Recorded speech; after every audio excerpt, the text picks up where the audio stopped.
Boom! What's going on, faithfuls? It's Nick with Nothing But Niners, and we are here to bring you a special guest today. But first, let me get over to Zach. Zach, what's going on, buddy? How's everything doing today?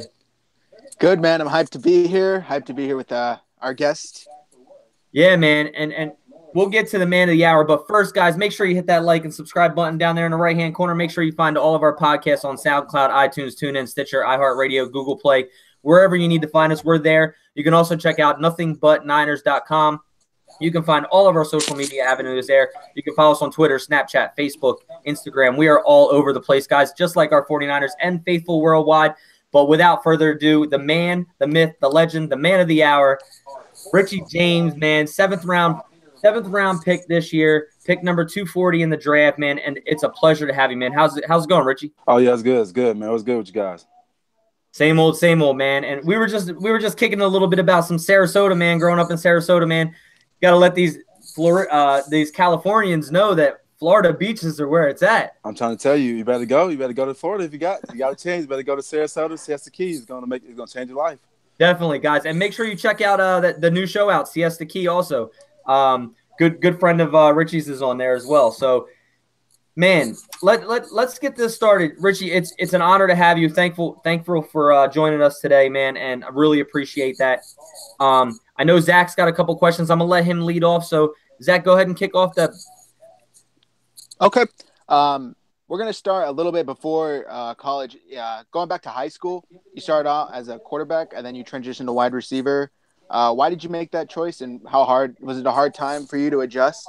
No. A lot of people don't know that, but before I played quarterback, I played receiver. I played every position on the field, so it wasn't hard. It was just just back to the basics, basically. That the quarterback situation was an awkward situation because our quarterback transfer, went to a different high school, so they said they was gonna put their best athlete at quarterback, and they put me at quarterback. It worked out fine, and I had fun with it. Yeah, that's dope. Go ahead, Nick. Sorry, I see that you mainly ran a wing T there, right? Yeah, we were like a spread. I was never under the center, maybe once, twice, but most time I was in a spread. Spread option. A lot of option plays, a lot of reads going on. Right. Now, did that help you you were a receiver before, but did that help you with the transition to receiver, knowing routes, route trees, different ways to concept, knowing when to break on a ball? And stuff like that helped you out tremendously? Oh, yeah, of course.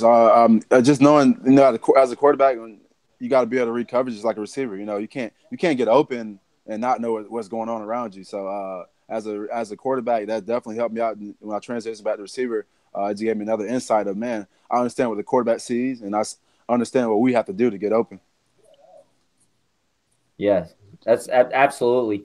Go ahead, Zach.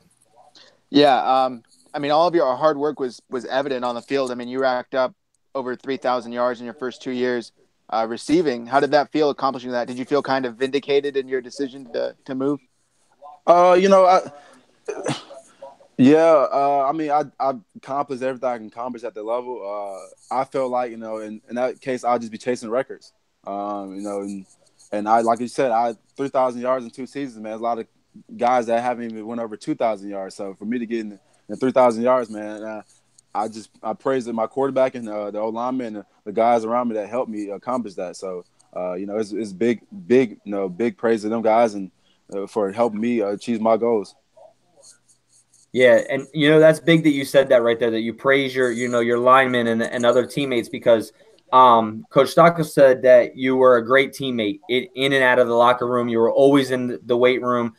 He also said that one of the hardest things that he thinks for your transition would be you guys don't have like a food diet type thing at your smaller school like they do in the bigger schools, the Clemsons and the NFL and stuff like that. And he thinks that with that hard work and stuff, you'll be able to put a little bit more weight on and be able to transition well, being on that type of diet plan and stuff like that. So do you agree with that? Oh, yeah, 100%. If you go to our school, man, the only thing we had was like PB&Js and just chocolate milk. That's all we can do. And then on school on campus, they had like Chick-fil-A and all the bad foods that you could think of. So we just ate what we can eat and just survive. And hopefully we stretch and keep our body right. So you take care of your body just by doing the little things at that point of getting the ice tubs and getting a normal test and stuff like that. So yeah, definitely we we didn't really have the opportunity to have that food, the big meals after a hard day's work, like the other schools. Yeah. Yeah. Go ahead, Zach. I was just gonna ask, how's that diet change now that you're out in? Are you in California yet, or are you still in? I just got back to Tennessee. Just got back to Tennessee. I was in Okay. California for those rookie mini camp, but I'm back to Tennessee. But their food up there is really good. I love it. I love it. Have you had In-N-Out yet? I had it in Texas. I had it one time in Texas. Oh, okay. One of my cheat meals, when I was training. So, all right. So we got to get this question out. In-N-Out or Five Guys?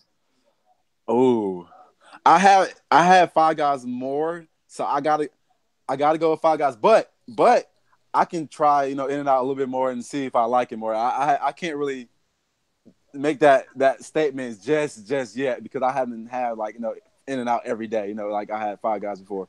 Right. Okay. So, we know you're 100% healthy now. We know you had an ankle injury that you sustained and also a broken collarbone, correct? Yep.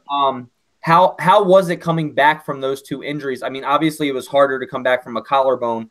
But how do you feel with the progression of that now will help you, or how do you feel with that whole situation now? Yeah. When I hurt my ankle, it took me a little while to get back or whatever, and it took me 2 games, I think, to come back and play. And I still felt it. I just wanted to play and be able to compete with the guys, man. And we wanted to win so bad. So I wanted to be a part of that winning season. So I was playing hurt, when I did come back, and then I eventually broke my collarbone. So it didn't help at all, coming back early with my ankle injury. But yeah, I'm 100% now. I'm ready to go, and I'm just ready to play, man. Sounds good. Is there anything that you learned about yourself kind of going through that injury? I that made a statement. Especially when I broke my collarbone. I played 2 plays after. I knew I was hurt, but I was like, man, we got to win this game, and it was a big game for us. It was a conference game, so I wanted to play this game so bad, man. I said, I don't care. I'm going to play this game. I'm going to do the best I can. And the second time I got the ball thrown to me, because I broke my collarbone and I got the ball thrown to me the next 2 plays, and the second time I got it thrown to me, I just couldn't get up no more. And I was like, man, I really tried to give it my all, man. My shoulder's hurting. I need to stop, man. I got a long season ahead of me. I got a long career ahead of me, so I got to be smart. Yeah, especially I've never broken my collarbone, but I've known people that have, and I know it definitely hurts. Yeah. And it's a long recovery, keeping your shoulder back, keeping your arms back like that. I know that had to drive you crazy, huh? It drives you crazy when you're sleeping, man. It's the worst, man. You got to sleep on one side, and then that's probably that was my dominant side to sleep on. So it was aggravating for sure. So I want to say congratulations on being the MVP of Hawaii Bowl after the 2016 season. Even though you guys lost that game, how did that feel to accomplish that? It was a mixed feeling because I got hurt that game too. That's why I broke my collarbone the first time. So it was like, wow, first of all, I can't believe we was up on them and winning, and they came back and beat us, and we were still fighting to get back in it, and it was just too late. But yeah, it's definitely a good feeling that I got MVP of a bowl. But I didn't get to actually accept it because I was hurt. I was in the locker room trying to take my jersey off. Right. Yeah, and that had to be crazy too. Go ahead, Zach. Going back to college, what were do you have any memories that kind of stick out to you that you kind of feel like, man, I can't wait till I can share these memories with my kids and whatnot? Oh yeah, man. Going to two big time programs and actually beating them when they was like, we had no chance to beat them when we went to Syracuse last year and went there and beat them in the dome. It was pretty awesome. Obviously, that was really fun. That's my second time playing the dome, so that was really fun. And then going to Missouri and beating them on homecoming. Man, that was 2 big games that we won and at their place, and the crowd was mad and they hated us and whatever, and we love it. We love the environment, so it was fun. I like away games. It's a dog mentality. Yeah, I love away games. I like going to other people's places in the home and beating them and come back home and like, yep, we beat you at your house, so it's fun. Yeah, I think a lot of people like to play with that underdog status. It's just like, give me that dog, give me that wolf that's in me. Let's do this. Let's go out and and be able to accomplish what people say we can't do, and it's a great feeling when you can do it. So, so like we said, you had 2 full seasons there. But you ended your career, your collegiate career, as a school leader in career catches, receiving yards, and touchdowns. Earlier, if you would have finished all 4 years, you would have broke a lot more records. How did it feel to accomplish that, even just in 2 seasons? It was. I never got complacent with it. I understood that.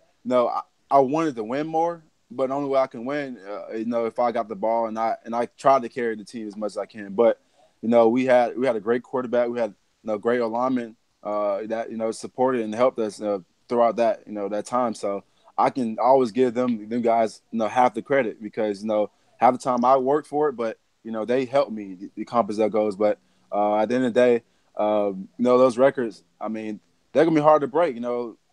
It's hard to get 3,000 yards in 4 years, let alone 2. So, it was just one of those things where I'm just like, yo, I can't believe it. I still can't believe it. I don't think about it as much. I'm like, yo, I can't believe I had 3,000 yards. So this is one of those feelings where it's like, wow, I did it. But I got to give credit to those guys that helped me do it. Yeah, definitely.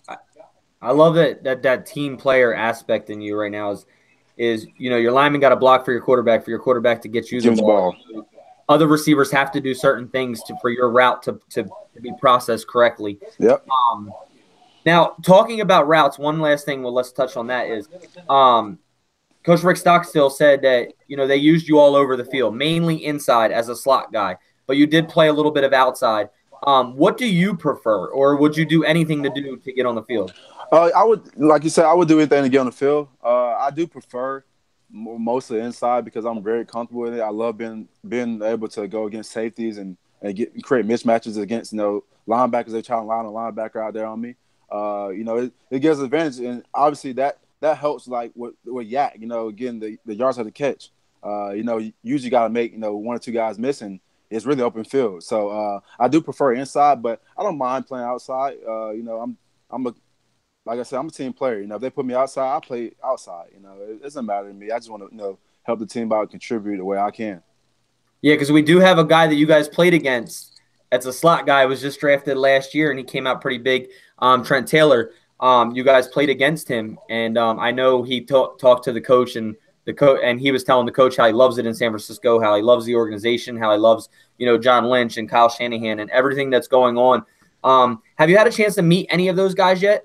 Yeah, I talked to Trent like twice. The 2 days I was down there, they sat down at the table with us and stuff like that and talked. So I talked to him a little bit. I talked to Marquise Goodwin too. So I didn't like talk football, but I talked a little bit of football with Trent, but not too much. And Marquise was just getting us little advice to just keep working and stuff like that. But yeah, I haven't got a chance to actually sit down with the vets and anything like that.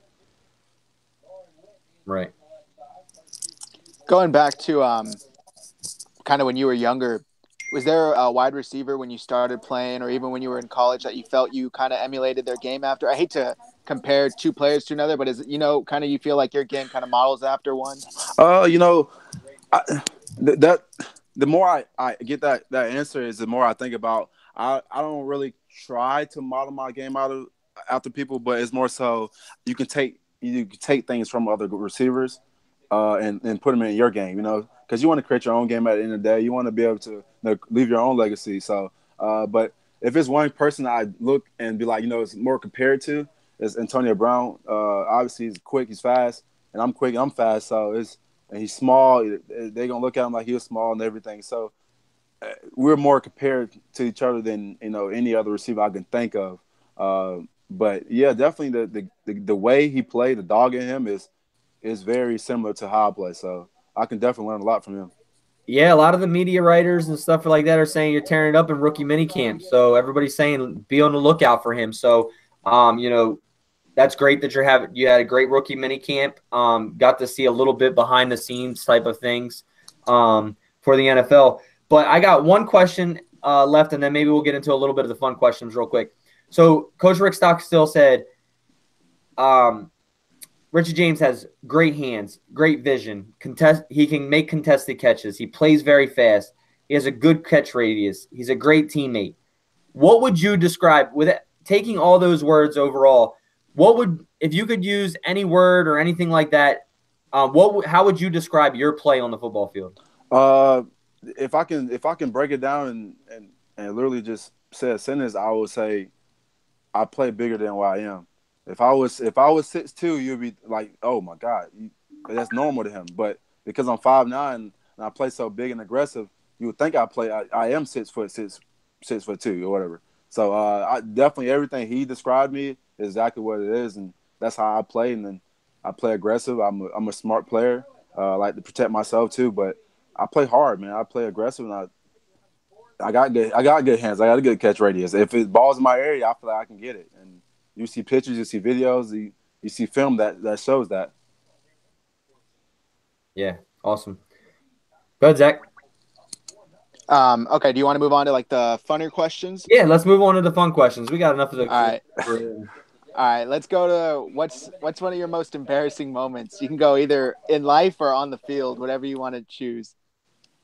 One of my most embarrassing moments. Oh man, I, I would say when I jumped off sides coming out of halftime against Missouri, it was like the weirdest. Is the weirdest. Like first of all, we don't even have like a snap count. I can't hear the lineman at all. I can't hear Brent. So like I'm just lined up on my side and I hardly just jump off sides. Like and it was like the first play of the first like come out of halftime. I'm like, what are you doing? Like and everybody like, what's going on? My coaches, everybody like, what are you jumping off sides for? The snap haven't started. So I was definitely say that's like one of those like crazy moments in my like, what are you doing? Like I was thought to myself like, I can't believe I even did that. I jumped outside for no reason. So it was weird. It was weird. Well, it was probably the adrenaline rush. Yeah, I don't know. I don't think I was ready to go.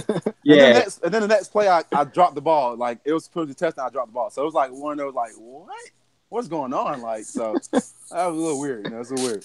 Yeah. All right. So here's one. So, what is your favorite movie? And what I mean by like a favorite movie is, if it's on the TV, you can't change the channel. You have to watch it no matter how many times you've seen it. I haven't seen this movie in a long time, and I would say The Mask. If I see The Mask again, I will watch that movie like a kid. I'm like, whoa. It's like I don't know why. I don't know why The Mask. Jim Carrey is so funny to me. I don't know why. Lucky? Well,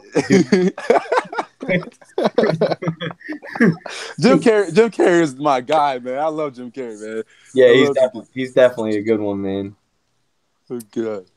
So, let's see. Who was your favorite athlete as a kid?